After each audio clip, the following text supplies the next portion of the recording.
Agriculture is the backbone of Uganda's economy, employing 70% of the country's 46 million people. This percentage is mainly composed of rural smallholder farmers, poor women, men and other vulnerable groups like orphans, youth, people living with disabilities and the elderly. Although their efforts contribute to half of Uganda's export earnings and a quarter of the country's internal revenue, much of the land on which they live and farm is not documented. Only 23% of the country's available 200,510 square kilometers is documented. The rest of the land is customarily owned and unregistered. Most of the land grabbing and eviction incidences revolve around this very gap. Usually, victims are smallholder farmers and other vulnerable people. People are fighting for land. The biggest number of cases in court, the biggest number of cases in office of the probation, situations of family wrangles are around land ownership. Absence of conclusive evidence of land ownership further compounds many people to poverty as they cannot access loans to boost their farm enterprise. To further understand these issues, Global Land Tool Network (GLTN) undertook a study in 2017. It is this study that informed the promotion of Certificate of Customary Land Ownership as a solution to inequitable access to land and natural resources, land conflicts, tenure insecurity, and weak land management institutions.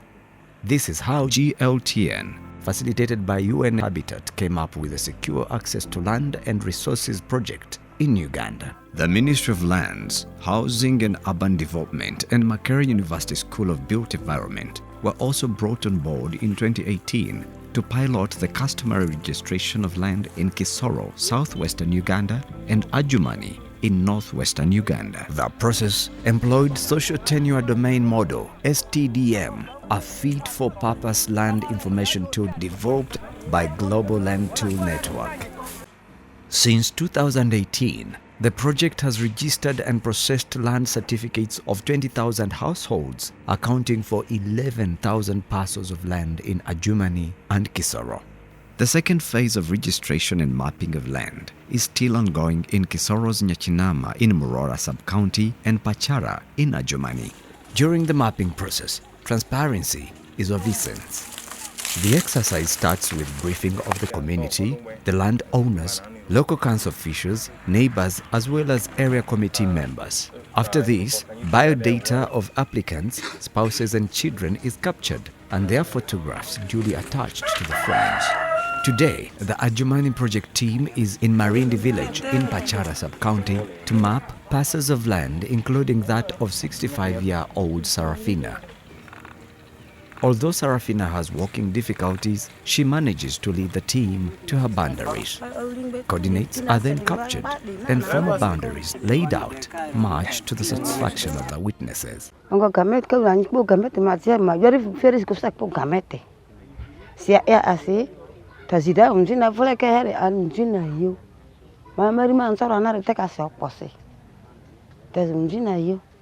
Sarafina is happy that finally her property is secured in government records.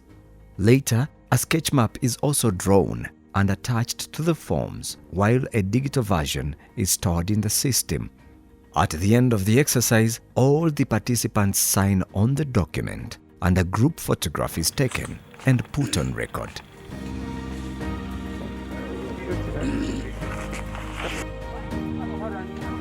In the same village, another mapping process floats. The applicant and his neighbor are in a heated disagreement over boundaries.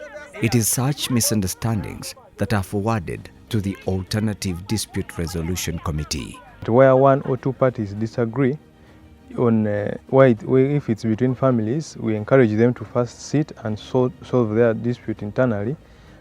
If it fails, then the dispute is referred to a mediation committee. As you can see in my background, the mediation team sit and try to resolve the dispute, and most times we have a successful resolution. In today's sitting is Doreen Ababiku and her in-law Charles Obaja. After hours of understanding the land wrangle, the committee, comprising of elders, religious leaders and other leaders, convinced the two to agree. As a sign of reconciliation, they shake hands. The chairman of the mediation committee, Tobias Yuri, says such cordial solutions to land wrangles foster peace and save money. Our work is voluntary. We don't need any money from them, just to save time instead of going to the court. Court takes long, even if it is civil suits, it takes years and years. But when you come to this mediation team, it's very simple. You can even solve problems of conflicts.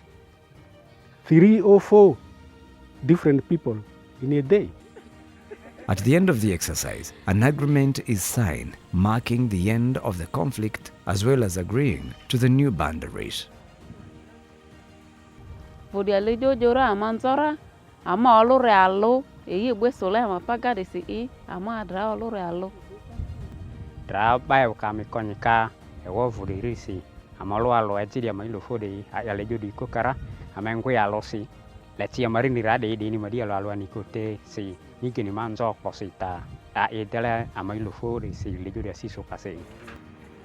Meanwhile, at the district land office, a lot of care and time is invested in ensuring pinpoint accuracy of the registration process.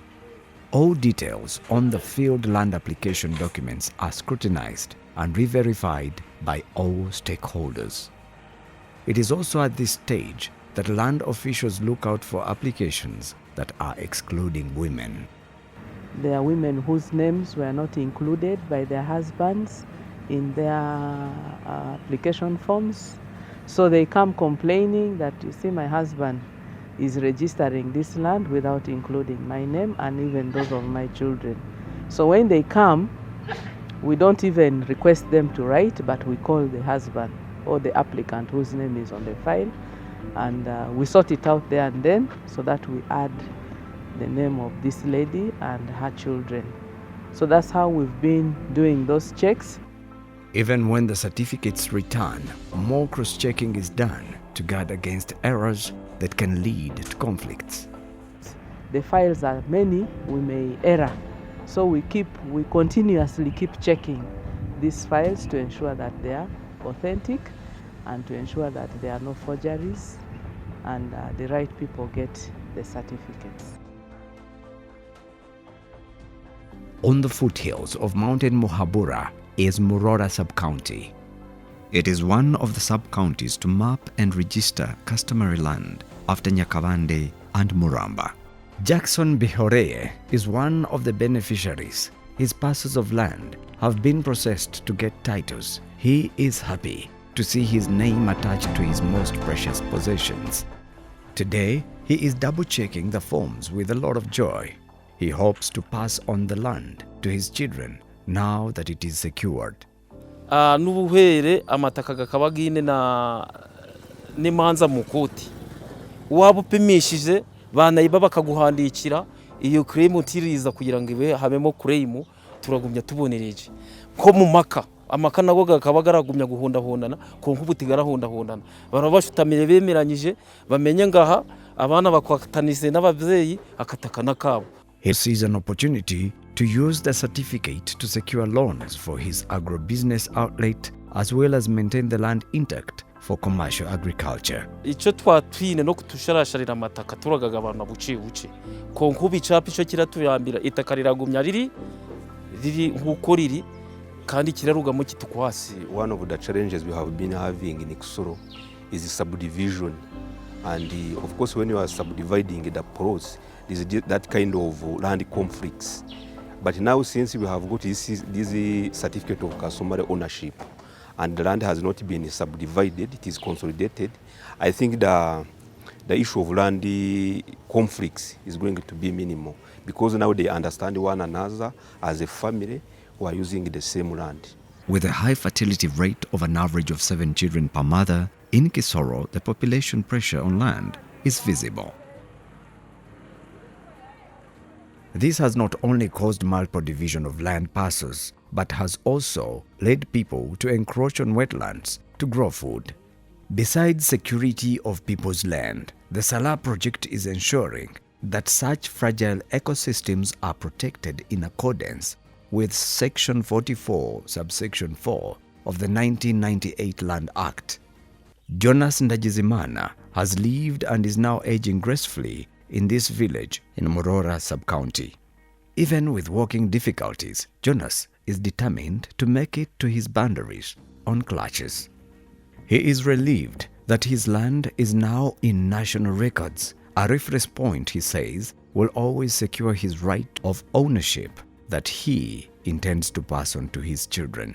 Ndigushima abaje kumpimira itaka nubwo ndi umurema ntawe ushobora kurinyaka kuko gavumenti niyo maso yanje kandi gushima ko bantereye icapa umurima wanje bakawupima kandi nubakiyemo abahungu banje nibo baririmo. Widows and orphans make up a sizable percentage of land grabs of customary land by in-laws. It is this kind of uncertainty that Dinavance Nyirabajenyi has been living in for 1.5 years following the death of her husband. Today, Dinavance's fear of being evicted have been allayed. For her, the coming of SALaR project was timely.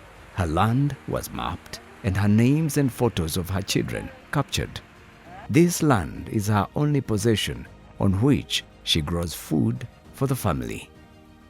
Nyirabajenyi feels a sense of security and is grateful she has records to this land which will also stand to protect her and her children's right of ownership. Ibyo mpingagamo nibyo ngaburiraga abana ngakuramo ibyo guteka nibyo kugurisha nkaguraho isabune n'umunyu nuko tukabona turariye turaryamye. None itaka ryanje barangije kurimpimira mfite ibyiringiro yuko ubu nta muntu warintera. If one of the members of the family who are appearing in the land title is no longer there, the remaining members will be assured of the ownership. They will be having their document with their names on that document, yeah, which was not in the previous case. As the SALaR project makes more strides to more households, it leaves not only a sense of land security, but also new hope to access loans for development.